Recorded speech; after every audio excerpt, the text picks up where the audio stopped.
കൊച്ചിയിൽ ആഡംബര ഹോട്ടലിലെ ലഹരി കേസിൽ അന്വേഷണം വ്യാപിപ്പിക്കാൻ പോലീസ്. ലഹരിയുടെ ഉറവിടം തേടിയാണ് അന്വേഷണം.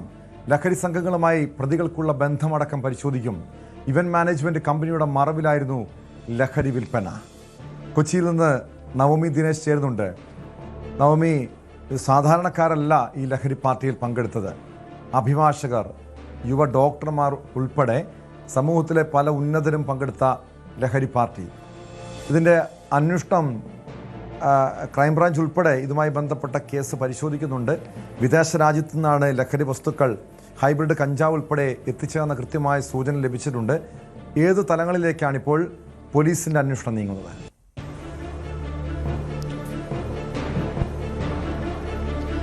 പ്രധാനമായും ഈ ഷാരോണിനെ കേന്ദ്രീകരിച്ചുള്ള ഒരു അന്വേഷണത്തിലേക്കാണ് കസ്റ്റംസ് അടക്കം കടന്നിരിക്കുന്നത്.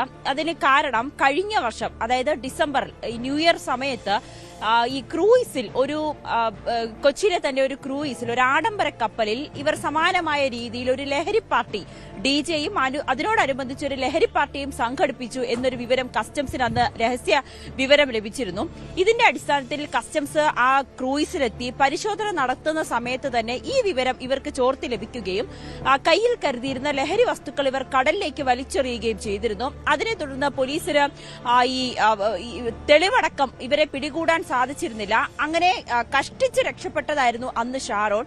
അതിനുശേഷമാണ് കഴിഞ്ഞ ദിവസം കൊച്ചിയിലെ ഒരു ആഡംബര ഹോട്ടലിൽ സമാനമായ രീതിയിൽ ഒരു ലഹരി പാർട്ടി ഇവർ നടത്തുകയും ചെയ്തത്. അന്ന് പോലീസ് പരിശോധന നടത്തി. ഈ വിവരങ്ങളാണ് കസ്റ്റംസിനും ലഭിച്ചത്. അതേ തുടർന്നാണ് കസ്റ്റംസും ഇതിന്റെ അന്വേഷണത്തിന്റെ ഭാഗമായി കടന്നുവരുന്നത്. അതായത് ഷാരോണിനെ നേരത്തെ തന്നെ പോലീസ് നോട്ടമിട്ട് വെച്ച ഒരു വ്യക്തിയാണ് എന്ന് തന്നെ പറയാൻ സാധിക്കും. ഇയാൾ ഒരു ഇവന്റ് മാനേജ്മെന്റ് നടത്തുന്ന ആളാണ്, ഇവന്റ് മാനേജ്മെന്റ് ഉടമയാണ്.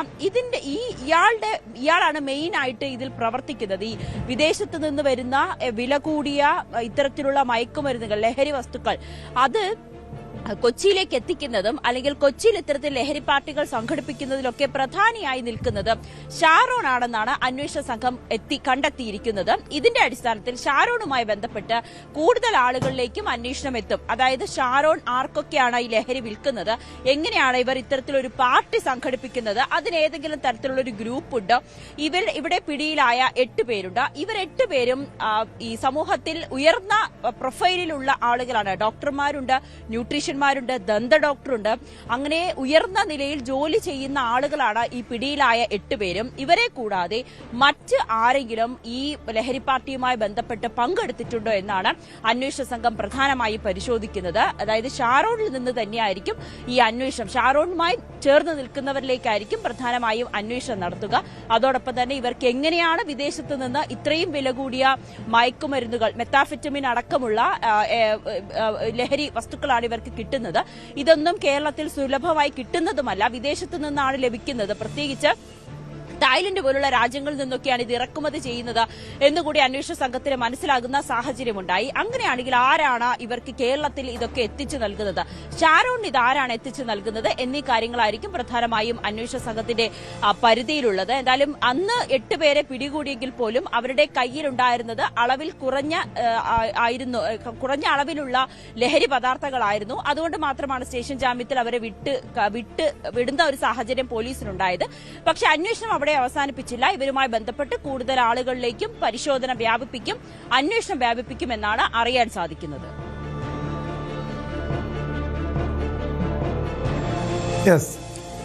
നവമി, ഷാരോണ് ഈ ലഹരി എത്തിച്ചത്, ഷാരോണാണ് ഈ കേസിലെ മുഖ്യ കണ്ണി അല്ലെങ്കിൽ മുഖ്യ ആസൂത്രകൻ, ഈ ലഹരി പാർട്ടി സംഘടിപ്പിച്ചിരുന്ന ആള്.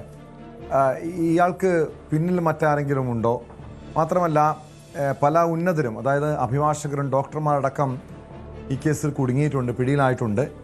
കൂടുതൽ ആളുകളിലേക്ക് അന്വേഷണം നീങ്ങുന്നുണ്ടോ?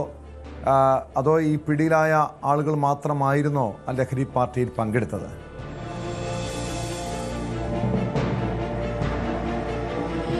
പോലീസ് അതെല്ലാം അന്വേഷിക്കുന്നുണ്ട്. ഷാരോണിന് എവിടെ നിന്നാണ് ഈ ലഹരി ലഭിക്കുന്നത്, ഇതാണ് പ്രധാനമായും അന്വേഷണത്തിന്റെ പരിധിയിലുള്ളത്. അതോടൊപ്പം തന്നെ ഷാരോണുമായി അടുത്തു നിൽക്കുന്ന ഇത്തരത്തിലുള്ള ആളുകളും സമാനമായ രീതിയിൽ ഈ ലഹരി പാർട്ടികളിൽ പങ്കെടുത്തിട്ടുണ്ട്. ഈ ക്രൂയിസിലുള്ള ലഹരി പാർട്ടി 2 ആഴ്ച മുൻപ് സമാനമായ രീതിയിൽ ഒരു ലഹരി പാർട്ടി മറ്റൊരു ആഡംബര കപ്പലിൽ നടന്നിട്ടുണ്ടെന്നൊരു വിവരം കസ്റ്റംസിന് ലഭിച്ചിട്ടുണ്ട്. അതോടൊപ്പം തന്നെ ഈ ഹോട്ടലിലെ ലഹരി പാർട്ടി, ഇതെല്ലാം തന്നെ പോലീസിന്റെ പരിശോധനയിലുണ്ട്. ആരൊക്കെയാണ് ഈ ലഹരി പാർട്ടികളിൽ പങ്കെടുത്തത്, ഇതിന്റെ അടക്കം ലിസ്റ്റുകൾ എടുത്തതിനു ശേഷം വരും ദിവസങ്ങൾ അവരെ ചോദ്യം ചെയ്യുകയോ അല്ലെങ്കിൽ അവരെയും നിരീക്ഷണ പരിധിയിലേക്ക് കൊണ്ടുവരികയോ ചെയ്യുമെന്നാണ് അന്വേഷണ ഉദ്യോഗസ്ഥർ വ്യക്തമാക്കുന്നത്. കൂടുതൽ വിവരങ്ങൾ അവരും പുറത്തു പറയാൻ തയ്യാറായിട്ടില്ല. കാരണം ഇതിന്റെ അന്വേഷണത്തെ ബാധിക്കാനുള്ള ഒരു സാഹചര്യമുണ്ട്. ഈ പിടികൂടിയ പ്രതികൾ എല്ലാവരും തന്നെ ജാമ്യം കിട്ടി പുറത്തു നിൽക്കുകയാണ്. സ്വാഭാവികമായും തെളിവ് നശിപ്പിക്കുന്നതിനോ അല്ലെങ്കിൽ അവരുമായി ഈ ലഹരി ഇടപാട് നടത്തുന്നവരുമായിട്ട് തൽക്കാലം ആ ബന്ധം വിച്ഛേദിക്കുന്നതിനോ ഒക്കെ ഒരു സാഹചര്യമുള്ളതുകൊണ്ട്, പരിശോധനയുടെ ഭാഗമായി ഇവരൊക്കെ നിരീക്ഷണ വലയത്തിലാണെന്നുള്ളൊരു ബോധ്യമുള്ളതുകൊണ്ട് ആ തരത്തിൽ തൽക്കാലം ഇവർ മറ്റ് ഇടങ്ങളിലേക്കോ അല്ലെങ്കിൽ ഈ ലഹരിയുമായി ബന്ധപ്പെട്ട് മറ്റ് പാർട്ടികളിലേക്കൊന്നും ഉടൻ പോകില്ല എന്നൊരു നിഗമനത്തിലാണ് അന്വേഷണ സംഘം എത്തി നിൽക്കുന്നത്. അതുകൊണ്ട് തന്നെ വരും ദിവസങ്ങളിൽ ഇവർക്കൊപ്പം അന്ന് പാർട്ടിയിലുണ്ടായിരുന്നവരെ എല്ലാവരെയും തന്നെ നിരീക്ഷണത്തിലാക്കുകയും കസ്റ്റംസും ഇതുമായി ബന്ധപ്പെട്ട വിവരങ്ങൾ പരിശോധിക്കുന്നുണ്ടല്ലോ. ഒരു രാജ്യാന്തര ലഹരി മാഫിയയ്ക്ക് ഈ ലഹരി പാർട്ടിയിൽ പങ്കുണ്ട്, ബന്ധമുണ്ടെന്ന് എന്തെങ്കിലും സൂചനകൾ ലഭ്യമായിട്ടുണ്ടോ?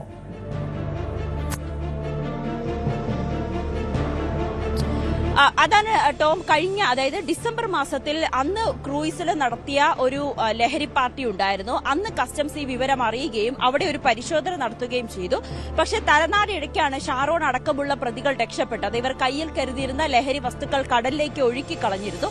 ആ സാഹചര്യത്തിലാണ് അന്ന് ഈ ഷാരോണിനെ അടക്കം പിടികൂടാൻ പറ്റാത്തൊരവസ്ഥയിലേക്ക് അന്വേഷണ സംഘത്തിന് പോയത്. അപ്പോൾ മുതൽ തന്നെ ഷാരോൺ ഈ കസ്റ്റംസിന്റെ നിരീക്ഷണത്തിൽ തന്നെയായിരുന്നു. കസ്റ്റംസിന് ലഭിച്ച വിവരം അനുസരിച്ച് ഈ ഇത്തരത്തിലുള്ള ലഹരികൾ, അതായത് ഇത്രയും വിലപിടിപ്പുള്ള ലഹരികൾ കേരളത്തിലേക്ക് എത്തിക്കുന്നത് വിദേശ രാജ്യങ്ങളിൽ നിന്നാണ്. അതിൽ ബോളിവുഡിലെ ഒരു ആ നടനുമായി പ്രവർത്തിക്കുന്ന ഒരു കമ്പനിയുണ്ട്.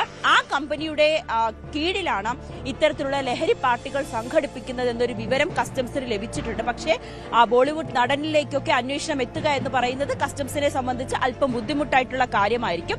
അതുകൊണ്ട് തന്നെ കേരളത്തിൽ ഇതെത്തിക്കുന്ന ആളുകളിലേക്ക്, ഇത് പ്രവർത്തിക്കുന്ന ശൃംഖലകളിലേക്ക് കൂടുതൽ അന്വേഷണം വ്യാപിപ്പിച്ച് ഒരു ദേശീയ രീതിയിലേക്കുള്ള ഒരു അന്വേഷണത്തിലേക്ക് പോലും കടക്കുവാൻ നമുക്കറിയാം. ഈ സിനിമാ മേഖലയിലെ ലഹരി ഇടപാടുകളെ കുറിച്ച്, കാരണം അത് കേരളത്തിലെ സിനിമ സെറ്റുകളിലെ ലഹരി ഇടപാടുകളൊക്കെ നമ്മൾ പലപ്പോഴും പരിശോധിക്കുകയും ചർച്ച ചെയ്യുകയും ചെയ്തിട്ടുണ്ട്. പക്ഷേ അത് ബോളിവുഡ് രംഗത്തൊക്കെ ഈ രീതിയിലുള്ള ലഹരി ഇടപാടുകളുണ്ട് എന്ന് നേരത്തെ തന്നെ വിവരങ്ങൾ പുറത്തു വന്നതാണ്.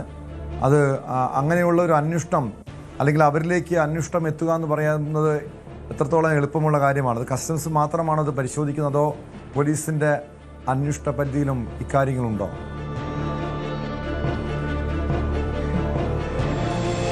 ടോം, എന്തായാലും തൽക്കാലം ആ ഒരു അന്വേഷണത്തിലേക്ക് കസ്റ്റംസ് നിലവിൽ കടന്നിട്ടില്ല. കാരണം ബോളിവുഡിലേക്കൊക്കെ ചെന്ന് അന്വേഷണം നടത്തണമെങ്കിൽ കസ്റ്റംസിന് അവർക്കൊരു പരിമിതിയുണ്ട്. അതുകൊണ്ട് തന്നെ ഇതിന്റെ വിവരശേഖരണങ്ങൾ നടത്തിയതിനു ശേഷം കേന്ദ്ര ഏജൻസികളെ, മറ്റ് അന്വേഷണ ഏജൻസികളുടെ കൂടി സഹായത്തോടുകൂടി അവരിലേക്ക് എത്തുക എന്നൊരു ലക്ഷ്യത്തിലായിരിക്കും ചിലപ്പോൾ കസ്റ്റംസ് ഇപ്പോൾ പ്രവർത്തിക്കുന്നത്. പക്ഷെ അതിൽ നമുക്ക് കൃത്യമായിട്ട് ഉത്തരം പറയാൻ കഴിയില്ല. കസ്റ്റംസ് ഉദ്യോഗസ്ഥരുമായി ബന്ധപ്പെടുമ്പോൾ അറിയാൻ സാധിക്കുന്നത് ബോളിവുഡിലെ ഒരു നടനുണ്ട്. ആ നടന്റെ കീഴിൽ പ്രവർത്തിക്കുന്ന ഒരു സ്ഥാപനമുണ്ട്. ആ സ്ഥാപനമാണ് ഇത്തരത്തിലുള്ള ഇവന്റുകളൊക്കെ സംഘടിപ്പിക്കുന്നതെന്നാണ്. അതിന് കേരളത്തിൽ ചില ആളുകളുമായിട്ട് കണക്ഷൻ ഉണ്ട്. പ്രത്യേകിച്ച് കേരളത്തിൽ ഒക്കെ അതുമായി ബന്ധപ്പെട്ട് ആളുകൾ പ്രവർത്തിക്കുന്നുണ്ട്. അവരുടെ ഒരു ശൃംഖലയിൽപ്പെടുന്ന ആളുകൾ കേരളത്തിലുമുണ്ട്. അവരിലേക്കാണ് നേരിട്ട് ഈ ലഹരികൾ എത്തിക്കുന്നത്. അവർ വഴിയാണ് മറ്റ് ഏജന്റുകൾക്ക് ലഹരികൾ കൈമാറുന്നതെന്നാണ് കസ്റ്റംസിന് ലഭിച്ചിരിക്കുന്ന വിവരം. ഇത് വലിയൊരു ശൃംഖലയാണ്. പെട്ടെന്ന് ഇതൊന്നും കൂടുതൽ ആളുകളിലേക്ക് അല്ലെങ്കിൽ ഇത്തരത്തിലുള്ള വലിയ ഉന്നതരെ പിടികൂടുക എന്ന് പറയുന്നത് കസ്റ്റംസിനെ സംബന്ധിച്ച് വലിയ വെല്ലുവിളിയുള്ള കാര്യമാണ്. അതുകൊണ്ട് തൽക്കാലം കേരളത്തിൽ ഇതുമായി ബന്ധപ്പെട്ട ആളുകളിലേക്ക് അന്വേഷണം നടത്തുക, കൃത്യമായിട്ടുള്ള തെളിവുകൾ ശേഖരിക്കുക, ആവശ്യമെങ്കിൽ മറ്റ് ഏജൻസികളുടെ ഒക്കെ സഹായത്തോടുകൂടി ഇതിന്റെ ഒരു പൂർണ്ണ അന്വേഷണത്തിലേക്ക് അല്ലെങ്കിൽ അന്വേഷണം കുറച്ചുകൂടി വ്യാപിപ്പിക്കുക എന്നതായിരിക്കും കസ്റ്റംസിന്റെയും തീരുമാനം. എന്തായാലും നിലവിൽ ഷാരോണുമായി ബന്ധപ്പെട്ട കൊച്ചിയിൽ മാത്രമാണോ ഈ രീതിയിൽ ലഹരി പാർട്ടി ഇവർ സംഘടിപ്പിച്ചിരുന്നത്, അതോ മറ്റു പ്രദേശങ്ങളിലും അത്തരമൊരു ലഹരി പാർട്ടികൾ സംഘടിപ്പിക്കാനുള്ള നീക്കമുണ്ടായിരുന്നോ?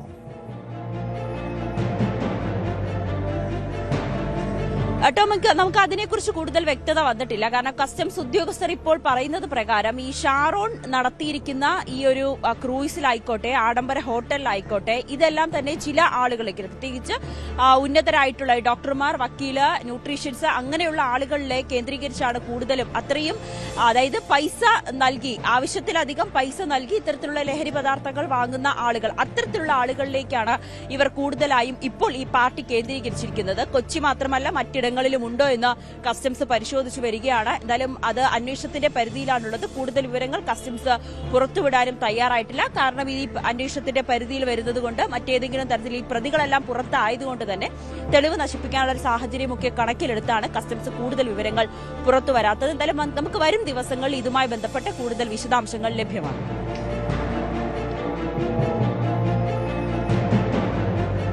വ്യക്തമാണ്. കൊച്ചിയിൽ നിന്ന് നവമി ദിനേശാണ് വിവരങ്ങൾ നൽകിയത്. കൊച്ചിയിലെ ലഹരി പാർട്ടിയിൽ അന്വേഷണം കൂടുതൽ ഉന്നതരിലേക്ക് നീങ്ങുന്നുണ്ട്. വിശദമായ അന്വേഷണം നടത്തുകയാണ് പോലീസ്. കൂടുതൽ വാർത്തകൾക്ക് news 18 Keralam YouTube channel subscribe ചെയ്യുക.